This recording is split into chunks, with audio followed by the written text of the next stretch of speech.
성경에 기록된 말씀들을 우리가 듣게 될 때 어떠한 자세로 들어야 되겠는가 라는 것을 나름대로 정리하고 계실 것입니다. 내가 다른 건 몰라도 대학교에서 강의를 듣든지 어느 누군가의 이야기를 듣든지 어떤 내용을 전달받게 되면 각자가 취하는 자세가 있을 겁니다. 성경에 기록되어 있는 하나님의 말씀을 들을 때에는 어떠한 자세를 가져야 되겠는가? 우리가 말씀을 듣는 이유는 믿고 따르기 위해서 듣는 것입니다. 믿고 따라보기 위해서 말씀을 듣는 것이다. 오늘 선포되어지는 성경의 말씀이 있다면 그것이 진리임을 믿고 나의 생각과 가치관과 사고방식을 한번 변경시켜 가면서 따라보기로 결단하며 그 말씀을 듣는 것입니다. 그리고 성경 말씀의 독특성은 어디에 있냐면 선포된 말씀을 진리로 믿고 내가 한번 따라보면, 내가 한번 살아보면 경험을 통해서 진짜인지 가짜인지를 분별해 볼 수가 있다라고 하는 특징이 있습니다. 선포되어지는 성경 말씀을 백날 연구해 보십시오. 백날 토론해 보세요. 이게 진짜인지 가짜인지 답을 찾기가 너무나 어렵다라는 것입니다.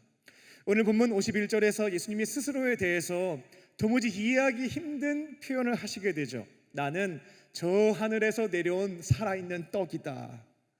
이 떡을 먹게 되면 영생하게 된다는 말씀을 하십니다.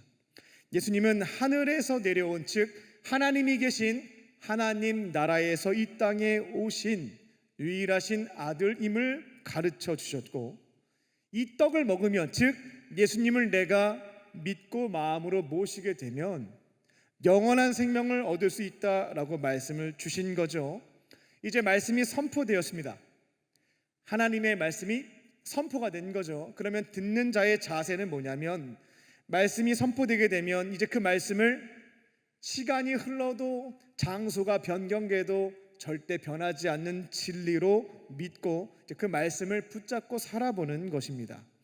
예수님이 스스로에 대해서 하늘에서 내려온 떡이다, 하나님 나라에서 우리를 구원하기 위해서 이 땅에 오신 하나님의 유일한 아들이다 라고 하셨으면 그렇구나, 내 앞에 계신 예수님이 하늘에서 내려온 하나님의 아들, 하늘에서 내려온 떡이 맞다 라고 믿고 따라보는 것이죠. 그리고 이 떡을 먹으면 영생한다고 하니까 오케이, 그러면 내가 예수님을 먹는 것으로, 즉 예수님을 내 안에 모시는 것을 통해서 나는 영원한 생명을 얻어야 되겠다, 이와 같은 믿음을 가지고 살아보는 것이죠. 그렇게 믿음을 가지고 살다가 죽음 이후에 실제로 부활과 영생을 경험한 뒤, 내가 믿고 살아보니까 진리가 맞았구나 라는 것을 분별하고 경험할 수 있다라는 것이죠.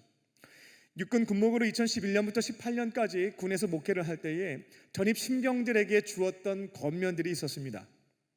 앞으로 1년 6개월 동안 군에서 군복무를 하게 될 텐데 휴가를 제외하고는 일요일날 아무 데도 갈 수가 없다. 당신들은 나가면 큰일 나요 라고 얘기해 줬죠. 전역하기 전까지 일요일날 아무것도 나갈 수가 없는 형편 속에서 하나님의 유일하신 아들이자 저와 여러분에게 영원한 생명, 영생을 주실 수 있는 예수님이라고 하는 그 분을 한번 구원자로 믿어보고 성경에 기록되어 있는 예수님의 말씀도 배워보고 지켜가면서 그렇게 한번 살아볼 것을 권면했습니다. 1년 6개월 동안 예수님을 나의 구원자로 믿고 그 가르침대로 살아보니까 예수님이 구원자가 맞네, 예수님이 말씀하신 대로 따라가니까 내 인생이 정말 좋네 라고 하는 것들을 경험하는 것이죠. 만약 그렇다면 저녁 이후에도 그 믿음을 지켜가면서 살아가 보십시오 라고 권면을 했습니다. 그런데 반대의 경우도 있을 수 있겠죠. 1년 6개월 동안 예수님을 구원자로 믿고 일요일마다 교회에 와서 성경 말씀을 배우고 내 생각도 바꿔가면서 지켜가 봤는데 내 삶이 더욱더 황폐해지고 악하게 변질이 되고 있고 예수님은 정말 구원자가 아닌 것 같다라고 하는 판단이 드는 것이죠.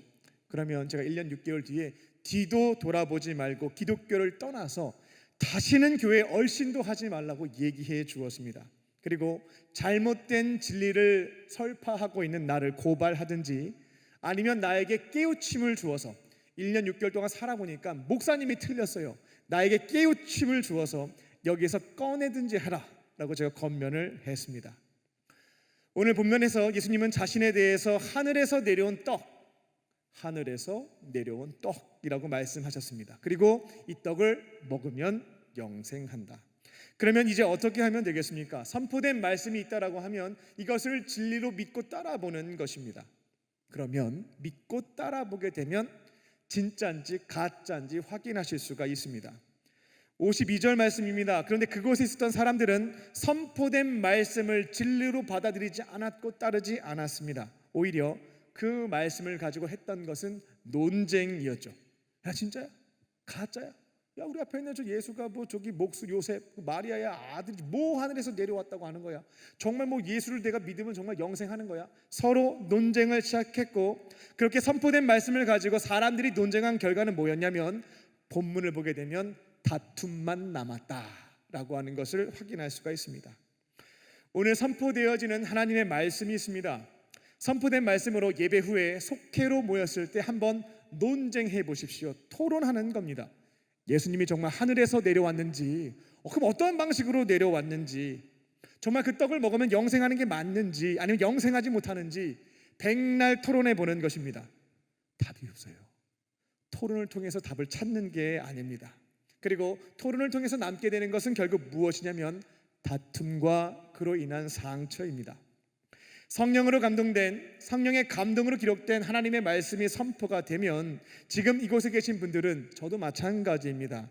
내 안에 계신 성령께서 주시는 감동, 그 감동에 따라 깨닫게 하시는 말씀, 감동을 주시는 말씀, 나의 삶에 다시 한번 도전케 하시는 그 말씀을 붙잡고 내 생각도 나의 가치관도 사고방식도 한번 변경해 보면서 따라보는 것입니다. 그게 바로 말씀이 선포될 때 신앙인들의 올바른 자세에 해당됩니다. 믿고 따르는 것, 믿고 따르는 것. 오늘 말씀의 제목은 은혜를 알면 예수를 따른다입니다. 오늘 선포된 말씀을 믿고 따라보시고요, 예수님이 우리에게 주신 풍성한 은혜도 경험해 보시고 내게 은혜를 주신 예수님을 위해서 살아가기로 결단하는 저와 여러분 되시기를 주님의 이름으로 축원합니다. 첫 번째로 믿는 자에게 영생을 주십니다. 예수님이 주시는 첫 번째 은혜는 믿는 자에게 영생을 주시는 것입니다. 우리가 잘 쓰는 표현 중에 하나가 한 번 사는 인생, 한 번 사는 인생, 이런 말을 가끔 쓰게 됩니다. 근데 우리는 한 번 살지 않죠. 우리는 3번 삽니다. 3번 사는 인생들입니다. 첫 번째 인생이라고 하는 것은 어머니 자궁 안에서, 어머니 뱃속에서의 10개월입니다. 10개월의 기간 동안 자궁이란 공간 안에서 일생, 첫 번째 삶을 사는 겁니다.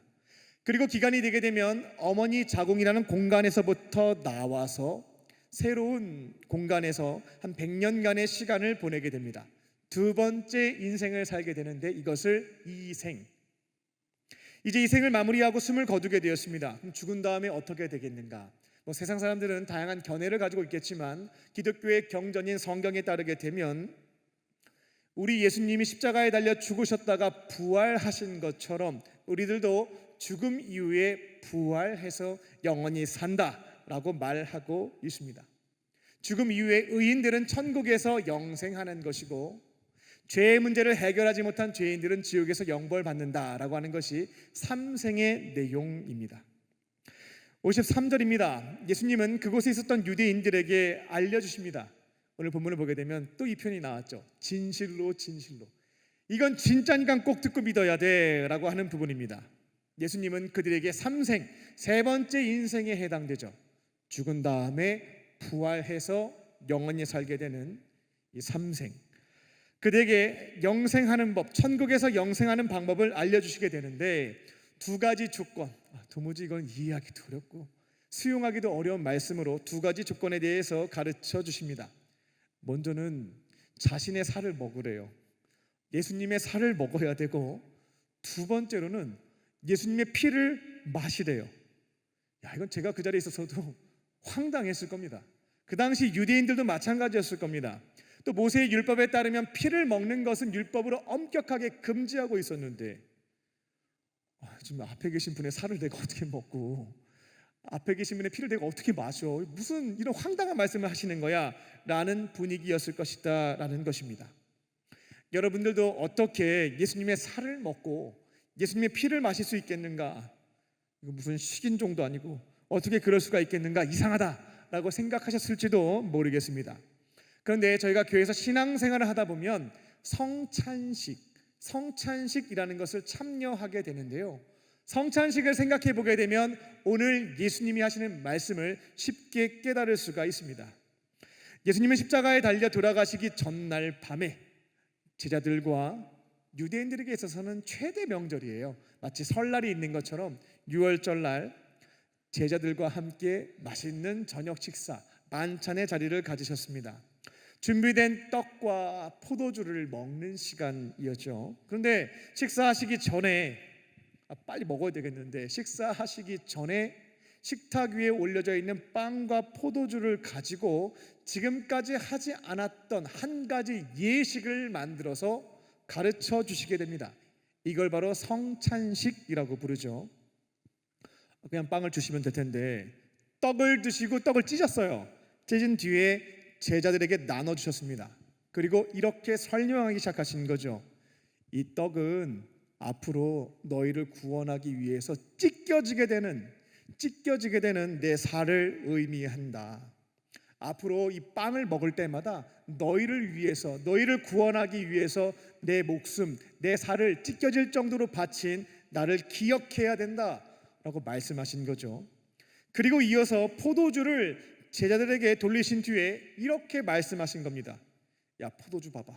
색깔이 어떠니? 빨갛지.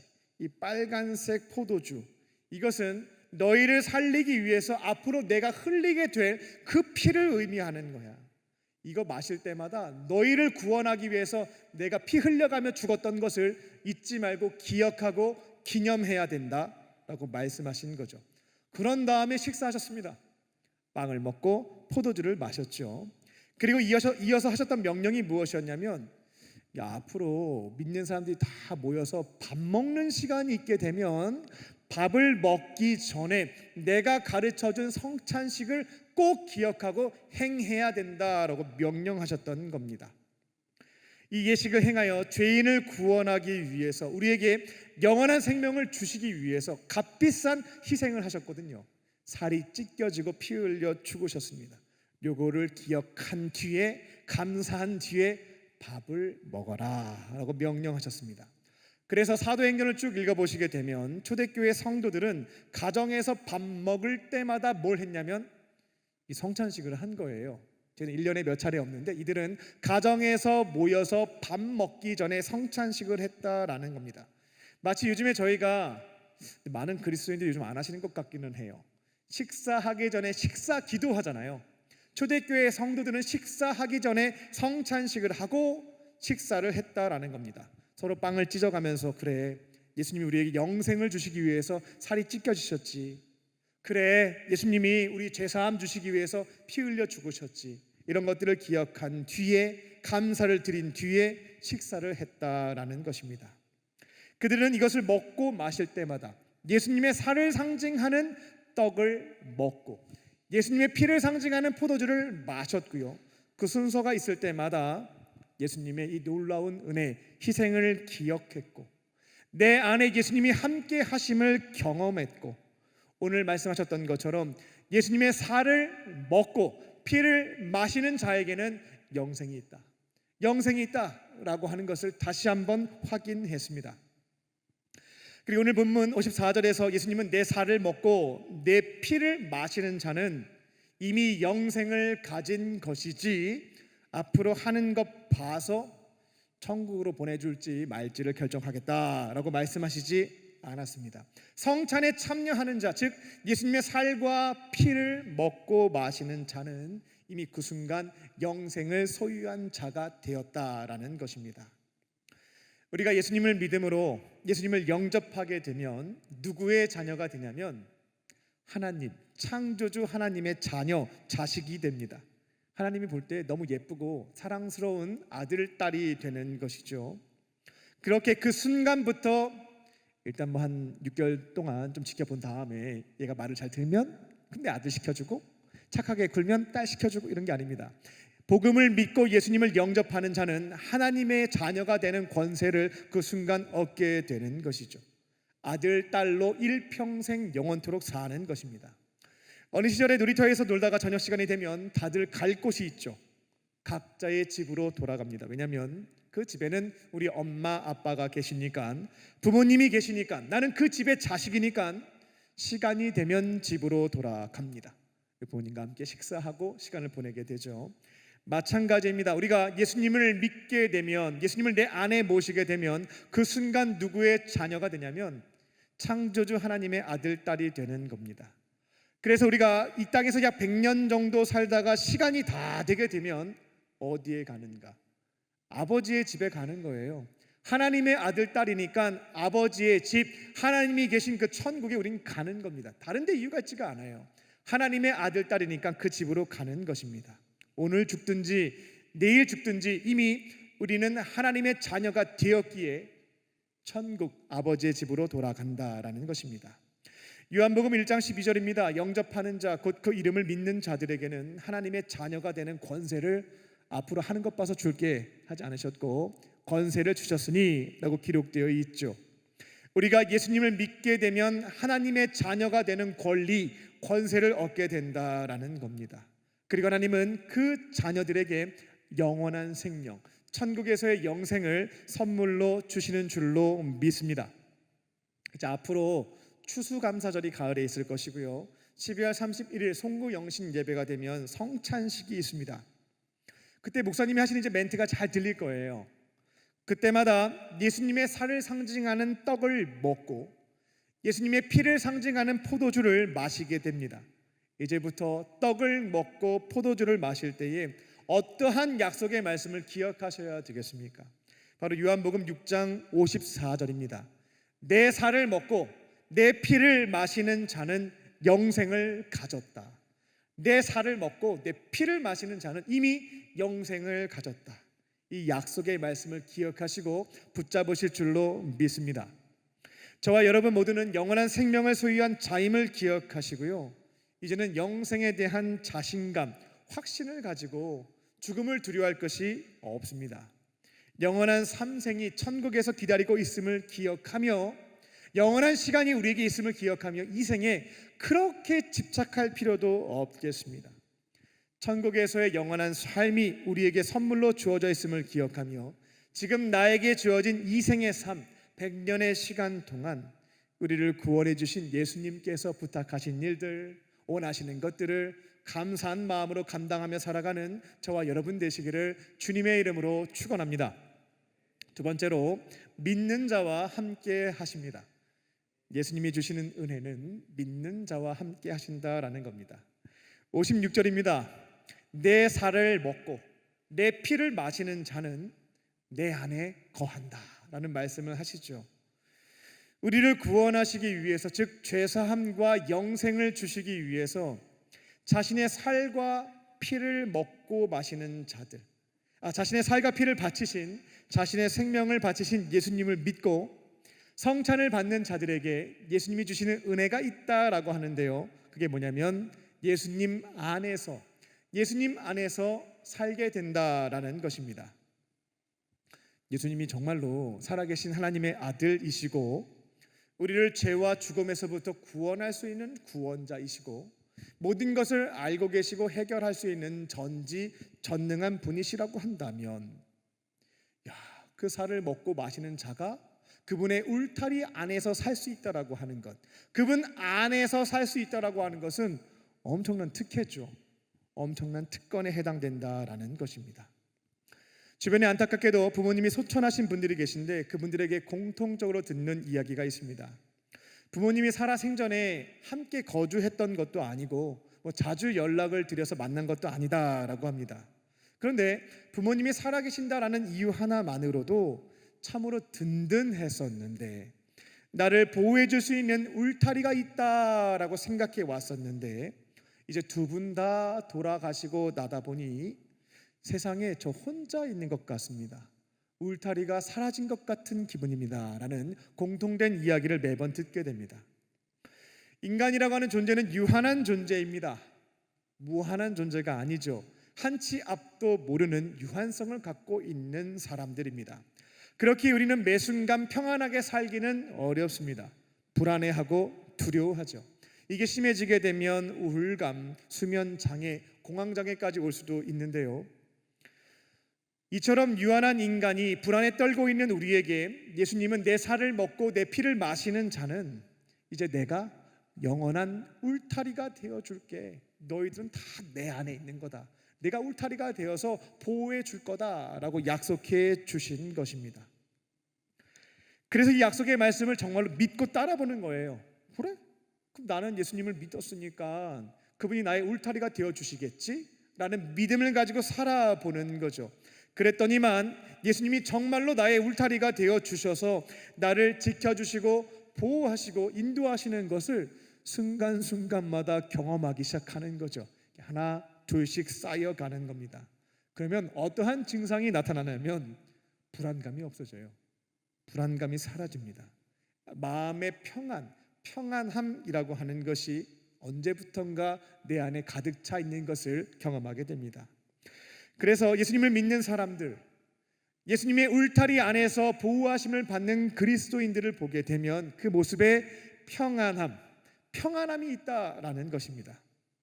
때로는 예수님의 울타리 안에 있으면서도 어려움을 당하는 그리스도인들이 있기는 합니다. 내가 원하지 않는 질병에 걸리거나 시험에 떨어지거나 사업이 망하거나 관계가 깨어져서 고통을 당하거나 그래도 평안함을 지켜갈 수 있는 이유가 있죠. 지금 예수님이 나와 함께 하심에도 불구하고 그 울타리 안에 있음에도 불구하고 이와 같은 일이 일어났다라고 하는 것은 예수님이 보실 때에 이유가 있어서 이런 시간을 나에게 주신 거다. 섭리가 있겠지. 나를 연단시키려고 하시는 것이겠지. 이렇게까지 해석이 되니까 울타리 안에 있는 사람들이 어려운 일을 당해도 평안함을 지켜가는 것들을 볼 수가 있습니다. 56절입니다. 그리고 예수님이 더 큰 특혜에 대한 말씀을 주시게 돼요. 예수님을 믿는 자는 그 울타리 안에서 사는 것뿐만 아니라, 울타리 안에 들어가면 나뿐만 아니라 많잖아요. 다수 중에 하나니까 조금 서운할 수 있잖아요. 뒤에 이어지는 말씀은 뭐냐면 울타리 안에서 보호할 뿐만 아니라 예수님을 믿는 자들, 그들 안에 내가 가서 같이 살 거야. 너희들 안에 내가 들어가서 같이 살 거다라고 약속해 주십니다. 이게 늘 가짜처럼 들리고 의심이 생기고 나에게는 이런 일이 없을 거야 라고 하니까 그런가 보다 하고 넘어갈 수 있겠는데요, 이게 진짜라고 한다면 말도 안 되는 일이 발생한 것이죠.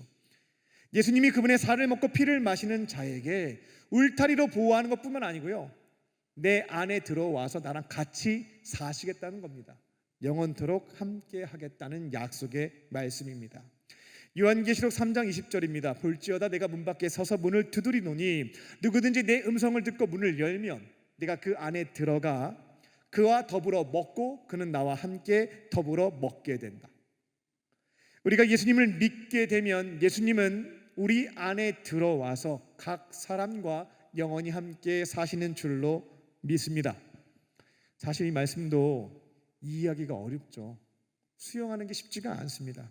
속회 때 한번 토론해 보세요.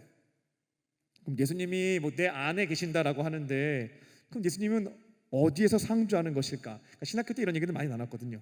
그럼 심장에 계신 거야? 뇌야? 몸통이야? 귀신 붙은 것처럼 내 밑에 붙어 계시는 거야? 논쟁하고 토론을 해보는 거죠. 답이 없어요. 남는 것은 오늘 본문에 있는 것처럼 다툼과 상처가 남는다라는 것을 확인해 보실 수가 있을 겁니다. 예수님이 말씀하신 것이 있다라고 한다면 그것은 진리로 믿는 겁니다. 믿고 따라보는 거죠. 믿고 살아보는 겁니다. 그러면 경험을 통해서 진짜인지 가짜인지 여부를 여러분들이 분별하실 수가 있다라는 겁니다. 예수님이 나와 함께 하심을 내 안에 실제로 거하고 계심을 믿어보는 것입니다. 찬송가 가사처럼 이 눈에 아무 증거가 아니 벤다 할지라도 약속의 말씀, 성경에 기록되어 있는 그 말씀을 진리로 믿고 살아보는 거죠. 그럼 예수님이 내 안에 계시네? 내가 어디에서 무엇을 하든지 나랑 같이 계시겠네, 이것을 믿고 살아보는 겁니다. 예수님이 나랑 같이 계신지 안 계신지 고민하는 것은 더 이상 할 필요가 없습니다. 함께 하심을 진리로 믿고 이제는 내 안에 계신 예수님과 어떻게 하면 교제하면서 친밀한 교제를 나누면서 살아갈 수 있을까, 이것을 배우고 실천하는 데 힘을 기울여야 된다는 겁니다. 이 후자는 하지 않고 계속해서 5년 10년 교회를 다니는데 난 하나님의 자녀가 맞아, 내 안에 예수님 계신 거 맞아, 이거 고민하다가 시간 다 보내는 거예요. 선포된 말씀이 있다면 진리로 믿고 이제는 내 안에 계신 예수님과 어떻게 교제를 나누며 살 수 있을지를 배우고 경험하면 은혜를 체험하면서 나 정말 하나님 자녀 맞구나, 내 안에 계시는 거 맞구나, 경험을 통해서 확인하실 수 있다라는 것입니다. 성경을 묵상하는 것도 배우고 대화하는 기도도 배우고 다양한 삶의 문제 앞에서 어떻게 해결하면 좋을지 질문을 던져놓고 다양한 통로를 통해서 주시는 말씀에 따라 용기를 가지고 실천도 해보고요. 이제는 예수님이 함께 하시는 것인지 아닌지 이거 고민하지 않습니다. 그분의 살을 먹고 피를 마시는 자 안에는 예수님께서 함께 하신다라고 약속하셨습니다. 이제는 그 약속의 말씀을 믿고 내 안에 계신 예수님과 친밀한 교제를 나누면서 그분과 함께 동행하며 살아가는 저와 여러분 되시기를 주님의 이름으로 축원합니다. 끝으로 은혜 입은 자는 예수님을 위해서 살아갑니다. 은혜를 입은 자, 경험한 사람들은 예수님을 위해서 살아간다라는 것입니다. 57절입니다. 예수님은 살아계신 하나님께서 나를 이곳에 보내셨지라고 알려주십니다. 그리고 이 땅에 사는 동안 나는 다른 것 말고 아버지로 말미암아 산다, 내가 아버지 하나님 위해서 산다라고 가르쳐 주셔요.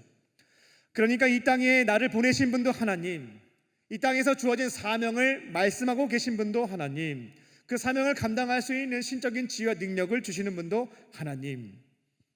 그렇게 이 땅에 사는 동안 나에게 생명과 능력과 사명을 주신 하나님, 나는 하나님 아버지로 말미암아 산다라고 가르쳐 주시죠. 그리고 그곳에 있었던 사람들에게 말씀하십니다.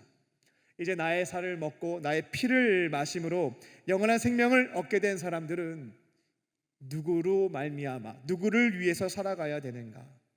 우리에게 영원한 생명을 주시기 위해서 자신의 살과 피를 바치신, 자기 목숨을 바치신 예수님을 위해서, 예수님으로 말미암아 살아야 된다라고 가르쳐 주시게 되죠.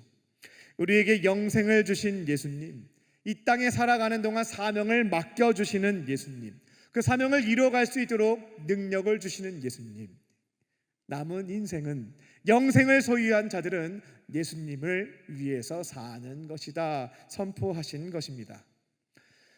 이전까지는 나의 욕망과 목표와 야망을 위해서 살아왔다면 이제부터는 나에게 영원한 생명을 주시기 위해서 자기 생명까지 아낌없이 바치신, 자신의 살을 찢어지고 피를 흘려 죽으신 그 예수님을 위해서 사는 것이다 라고 가르쳐 주신 부분입니다. 58절입니다. 그런데 그곳에 있었던 유대인들은 하늘에서 내려온 예수님을, 이 떡을 먹게 되면 영생한다고 가르쳐 줘도 다른 데 관심이 많았습니다. 2000년 전에 자신의 선조들이, 출애굽한 조상들이 광야에서 40년 동안 머물 때 신기한 기적을 날마다 경험했거든요. 하늘에서 메추라기가 내려오고 땅에서는 한 번도 본 적이 없는 풀이에요. 이 만나라고 하는 것을 주셔서 매일마다 일용할 양식을 채우셨던 것들이 있었습니다. 이것이 그 후대 이스라엘 백성들에게 있어서는 부러운 사건에 해당되죠. 우리 조상님들은 날마다 그렇게 기적의 음식을 맛보면서 은혜 가운데 살았는데 우리는 그런 거 한번 경험해보지도 못했는데 만나나 메추라기 주시지라고 생각했던 겁니다. 예수님은 그들에게 안타까운 심정으로 일침을 가하시게 됩니다. 하늘에서 내려온 메추라기와 땅에 생긴 만나라고 하는 것은 신기한 기적의 음식이었다 할지라도 그 먹은 사람들 다 죽었잖아요, 그 먹은 사람들 다 죽었어요 라고 가르쳐 주신 겁니다. 만나와 메추라기는 하루의 배고픔의 문제를 해결해 준 것에 불과하지만 이 하늘에서 내려온 이 떡을 먹게 되면 하루가 아니라 영원한 생명을 소유할 수 있게 된다, 이게 더 중요한 것이다, 이게 더 좋은 것이다 라고 알려주신 것입니다. 59절입니다. 예수님은 그렇게 이 모든 말씀을, 이 중요한 진리를 회당에서 가르쳐 주시게 됩니다. 여기서 회당이라고 하는 것은 예배당이라고 보시면 되겠어요. 유대인들이 흩어져 살면서 예루살렘 성전에 늘 갈 수가 없으니까요, 같이 함께 말씀도 공부하고 기도할 수 있고 교제할 수 있는 곳으로 회당, 예배당을 만들어 놓았거든요. 정기적으로 모여서 함께 예배도 드리고 성경도 배웠던 장소입니다. 예수님도 회당에서의 정기 모임에 참여해서 그들에게 말씀을 정확하게, 진리를, 가장 좋은 선물을 알려주셨던 것입니다.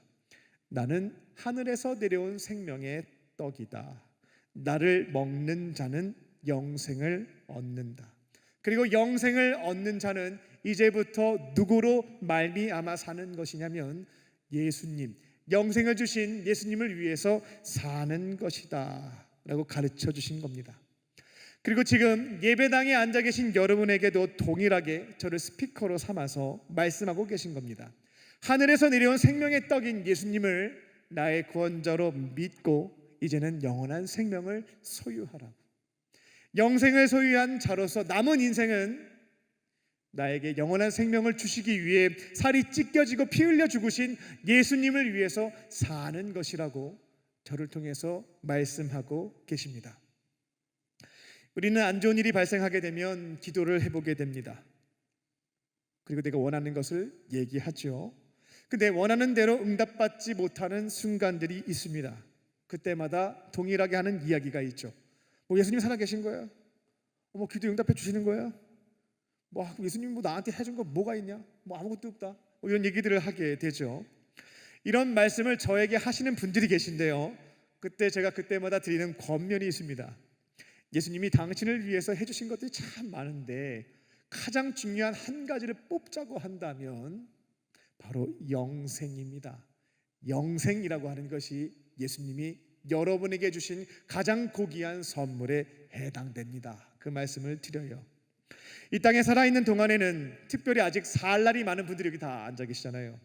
그러니까 영생이라고 하는 것이 크게 와닿지가 않고, 이렇게 중요한가? 당장 시급한 연애와 취업이 중요하지 않겠는가 생각하는 경향도 있겠습니다만, 나이가 들수록, 죽음이 가까워질수록, 또 여러분들이 죽음 이후에 심판을 받게 되었을 때 뼈저리게 인정하게 될 거예요.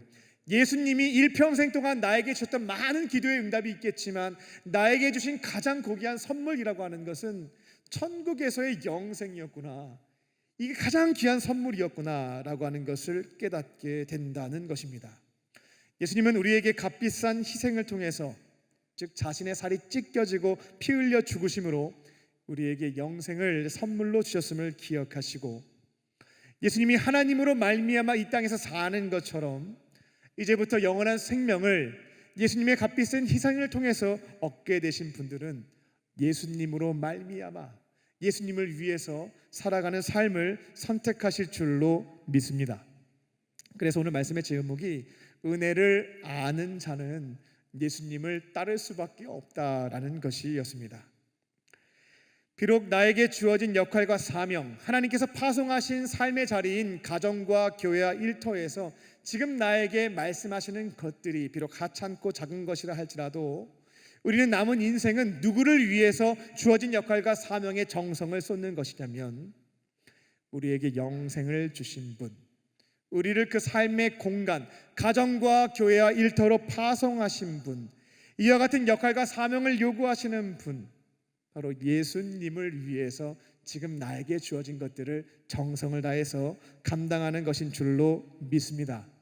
이전까지는 성공하기 위해서 인정받고자 내 자존심과 책임감과 내 의를 드러내기 위해서 정성을 다 쏟아가며 살아갔다라고 한다면 이제 그리스도인, 영생을 소유한 사람은 그 목적이 바뀌는 겁니다. 예수님 위해서, 오직 예수님을 위해서, 나에게 영원한 생명을 주시기 위해서 자기 목숨을 바치신 그분을 위해서 나에게 주어진 역할에 정성을 쏟는 것입니다. 집에서 청소를 할 때에도 예수님 위해서 하는 것이고, 학교에서 공부를 하는 것도 예수님 위해서 하는 것이고, 군대에서 훈련을 받는 것도 예수님을 위해서 하는 것이고, 지금 파송받은 직장에서 성실하게 일도 하고 어려움을 겪는 사람을 돕는 것도 나의 승진과 인정과 성공을 위한 것이 아닙니다. 예수님을 위해서. 교회에서 다양한 봉사에 열심히 하는 것도 직분을 얻고자 함이 아닌 것이죠. 책임감도 아니고요, 자기 의도 아닙니다. 오직 예수님, 나에게 이 일을 부탁하신 예수님, 그분을 위해서 감당하는 것인 줄로 믿습니다. 날마다 내게 주신 영생의 은혜를 기억하며 남은 시간은 예수님을 위해서 쏟는 저와 여러분 되시기를 주님의 이름으로 축원합니다.